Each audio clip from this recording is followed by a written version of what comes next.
Hello, welcome. This is My Comics Guy. Today I wanted to go over the top 10 slabs of my collection. These are, there's no real rhyme or reason to it. They're just the top 10 slabs that I like. Didn't need value or anything, just my top 10 favorite slabs. At least the top 10 as of today, May 5th, May 3rd, May 3rd, 2019. Yeah, the only real prerequisite was they had to be slabs and they had to be in my collection. I prefer CGC slabs to CBCS, not because of anything other than I just think that CBCS's slabs are a little cloudy, where the CGC slabs, at least the newer slabs, are a lot clearer. I tried CBCS for a while. I was happy with them, with the exception of just the way that their slabs are a little cloudy. So nothing against them. I won't do PGX. PGX is a scam, in case you don't know. And I haven't even tried any of the smaller grading companies. But anyway, without further ado, let's head into the countdown. So number 10 on my list is Catwoman number 4. This is the Artgerm variant. This one, I'm not like a huge Catwoman fan. I mean, I'm a huge Batman fan, so you know, Catwoman kind of part of that mythos. I just really like this cover. There's a lot of symbolism in it. If you look at, for instance, her mask up at the top, there's a broken heart in there. I think that symbolizes the breakup of Batman and Catwoman's marriage. If you also look around her neck, she's got her wedding ring wrapped around her neck with her whip, and she is kind of scraping herself. I think that kind of shows that she's tortured over the decision. Batman actually, at least from what I can remember, hasn't even been able to confront Catwoman over what happened in the wedding in the comics yet. So I'm sure that's coming sometime soon. I know they kind of talked in the Nightmares, but they haven't actually come face to face since the wedding. Anyway, this one is not on the list because of value. I mean, I think I got this slab for less than $50 shipped, so it doesn't really have a lot of value. I really love this picture. I love the symbolism in it. I kind of love what it, says about the story that's going on, and I mean, it's just a great looking cover. So that's number 10 on the countdown. Next, moving on to number 9, we have Wolverine number 8, the original Wolverine ongoing series. And really what makes this book a good book is the appearance of Joe Fixit. I mean, it's classic John Buscema cover. He's a big artist in comics history. But really, the appearance of Hulk in here makes it big. Hulk and Wolverine, in case you didn't know, have had a long history. Obviously, dating back to Wolverine's first appearance in Hulk 181. Anytime Hulk and Wolverine get together, it's always an interesting story. This happens to be the Joe Fixit version of Hulk. Joe Fixit was the smarter version of Hulk, so he was able to talk and had a lot of Bruce Banner's personality came through, but it wasn't exactly Bruce, so it was Joe Fixit. Anyway, that is a classic issue. One thing I didn't realize I'd forgotten until pretty recently was that there was a terrible Rob Liefeld Wolverine gallery on the back cover. Yeah, I'm not a big Rob Liefeld fan, or Liefeld, or however you say it, but yeah, he's on the back cover. It's the one cool thing about slabs is, as opposed to bagging and boarding your books, you can see the back cover on the slab, so that's another thing. Although not more often than not, it's just an ad, so there's not really that much to see on the back. Moving along, we're on number 8 on the countdown. Hulk number 1 from 2008. This is the first appearance of the Red Hulk. Man, when this book came out, I was hooked. I had all the variants. I had the Atomic Comics variant. I had the other variants in the series. Mostly, I had almost all of them for issues number 1 and issue number 2. I've since over the years kind of sold off most of those. Got a couple copies of number 1 left, but number 1, I mean, this character I think is going to be pretty hot with the Immortal Hulk storyline showing up. Or not showing up, but bringing back a lot of characters from Hulk's past that were presumed dead in the past. I think it's only a matter of time before we see the Red Hulk, Thunderbolt Ross, come back. So this one actually I think is one that has the potential for the future. It's not that expensive right now. Probably get this for like $125 in 9.8.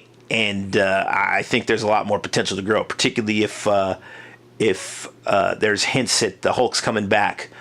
Since Mortal Hulk, well, I won't spoil the storyline for you. You got to go read it, but I wouldn't be shocked at all to see this Hulk come back in that series. Anyway, moving on. We're now to number 6 on the list. Number 6. Ultimate Fallout 4. This is the first appearance of Miles Morales.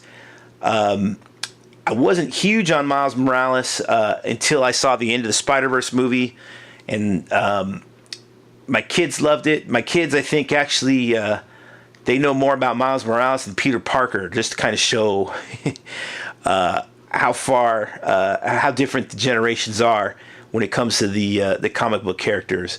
But Miles Morales, I think, kind of is just more of a modern take on the Spider-Man origin, but it's just a little different than I know that Ultimate Spider-Man was kind of an attempt to do that, and I think that was successful. But I think this really just kind of opened up Spider-Man to a whole new segment of collector, or not even collectors, but just readers or fans or whatever you want to call them.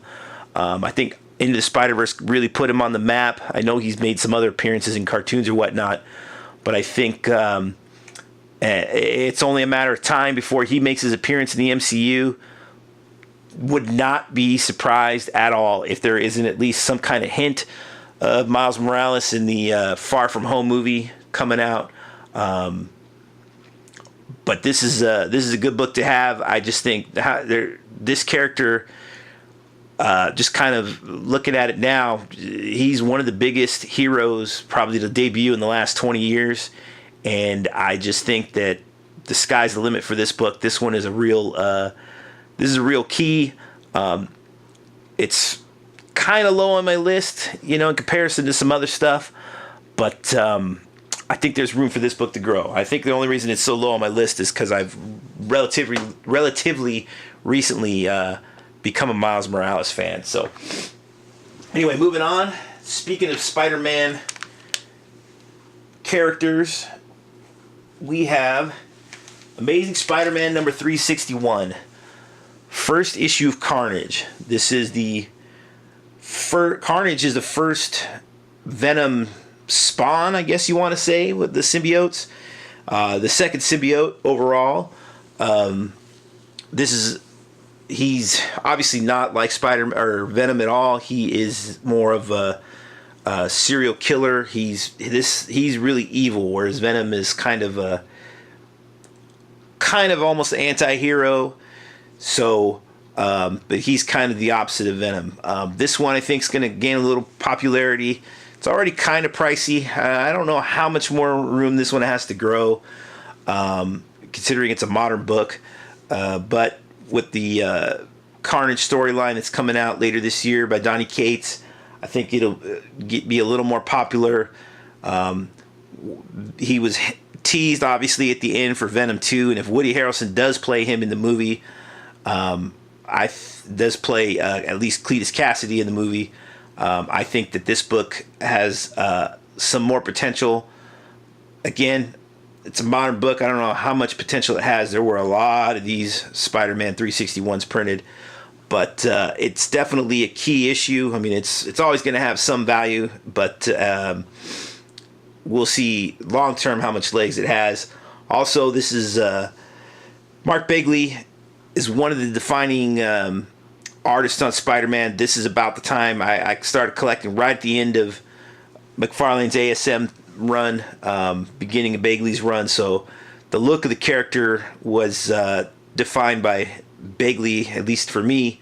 So this is actually a good example of that. This cover here just is a great Bagley Spider-Man and facing off with Venom. So that's pretty cool in my book.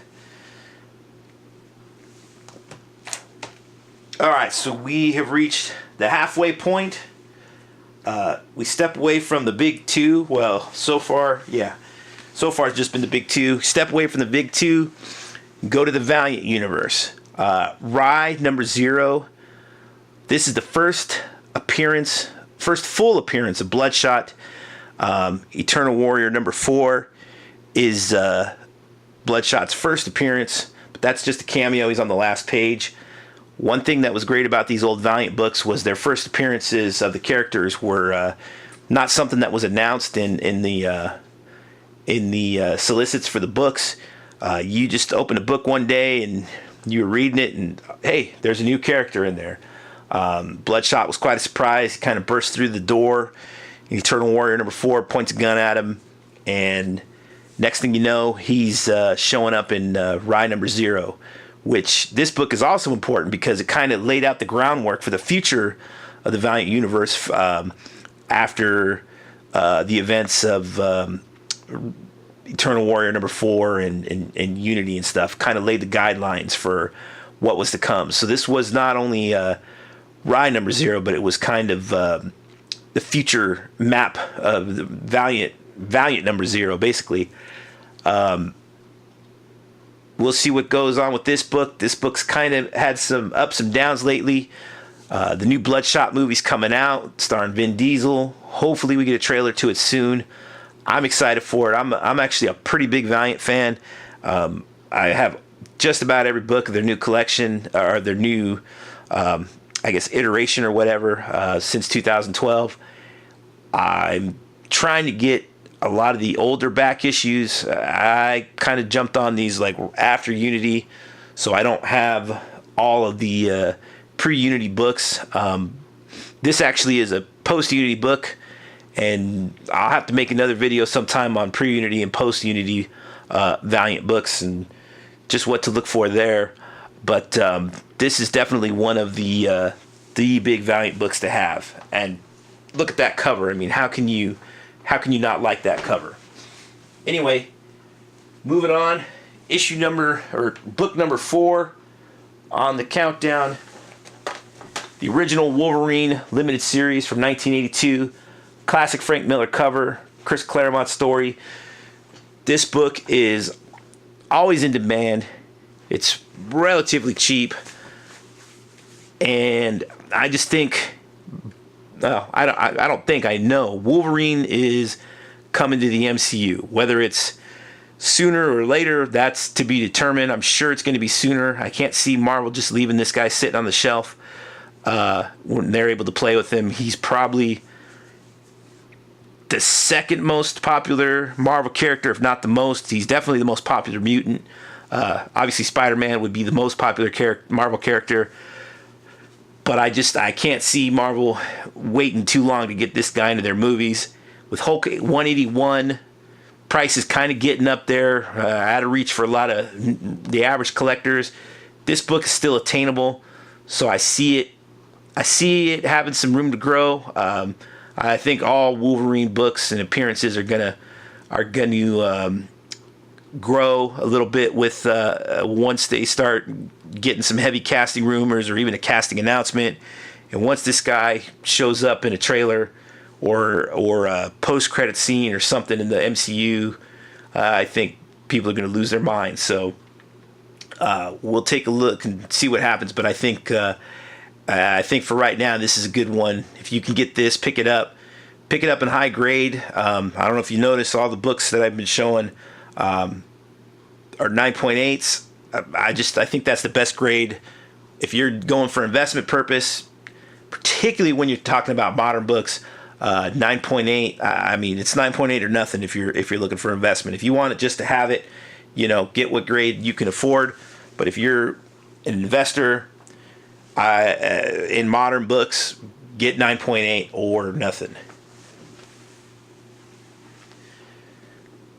That being said, book number 3 on my list is a 7.0. This one, though, this is kind of one of those get it because you like it.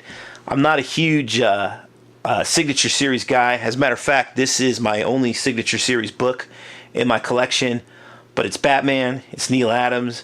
It's a classic cover, and it was pretty cheap. And actually, I think I paid like $10 more, maybe $15 more than the going rate for a CGC 7.0. So I figured, Neal Adams is a god in comic book art, so it'd be cool to have his autograph on a book. I've always liked this book. It's not as big as the other big Neal Adams books, Batman 251, Batman 227. I mean, those in this grade, probably $500-600. Signature Series, probably add another $100 to that. I don't know. But one thing that I noticed, took me years to notice this, but if you look, Ra's al Ghul is holding Batman's entire suit, pants and everything, but if you look at Batman, he's actually wearing his pants. I just one day noticed this. I showed my son this book. My son's 12. I showed him this book after I got it, and he looked at it and goes, "Hey, if that guy's holding his pants, why is he still wearing pants? Are those like some long underwear or something?" And I couldn't believe that he noticed it right away like that. It took me forever to notice this. So I don't know. Maybe I was paying too much attention to the guys with their shirts off or something. Who knows? Anyway, that's number 3 on the countdown. Number 2 on the countdown, Amazing Spider-Man number 316. This is another case of the original appearance kind of getting out of reach. This one is that appearance, obviously. Amazing Spider-Man number 300, First Venom, is obviously not that out of reach. It's nowhere near Hulk 181. I don't think it ever will be. But this is a good alternative if you don't want to spend the money that 300 is commanding. This is the first cover appearance of Venom. I love the colors. I love the Venom. I love the classic Todd McFarlane Venom. I got to be honest. I mean, I know there's some other awesome and amazing interpretations, but I kind of like this Todd McFarlane's original vision for the character. This book, though, like I said, it's the first cover appearance of Venom, so it's probably got some room to grow. But I love this cover. I even love the pink background. I love the old Marvel logo box up in the corner. I love the Venom in the bottom corner. Everything about this cover I like. So I picked it up in a slab. All right, we reached number 1, the number 1 slab in my collection currently, at least as of this day, May the 3rd, 2019, is Teen Titans number 12. The significance of this book, obviously, is it's the first appearance of the Batman Who Laughs. I know Dark Knight's Metal number 2 or 3, whichever one it was published the same week. So that's also technically Batman Who Laughs' first appearance. But I think, 1, this is on the cover. 2, it's a much lower print run. This is the one that the market has determined is as the sought after cover to have. Anyway, I'm running out of time on my video, so I just want to thank you guys for watching. Like and subscribe. I'll see you next time.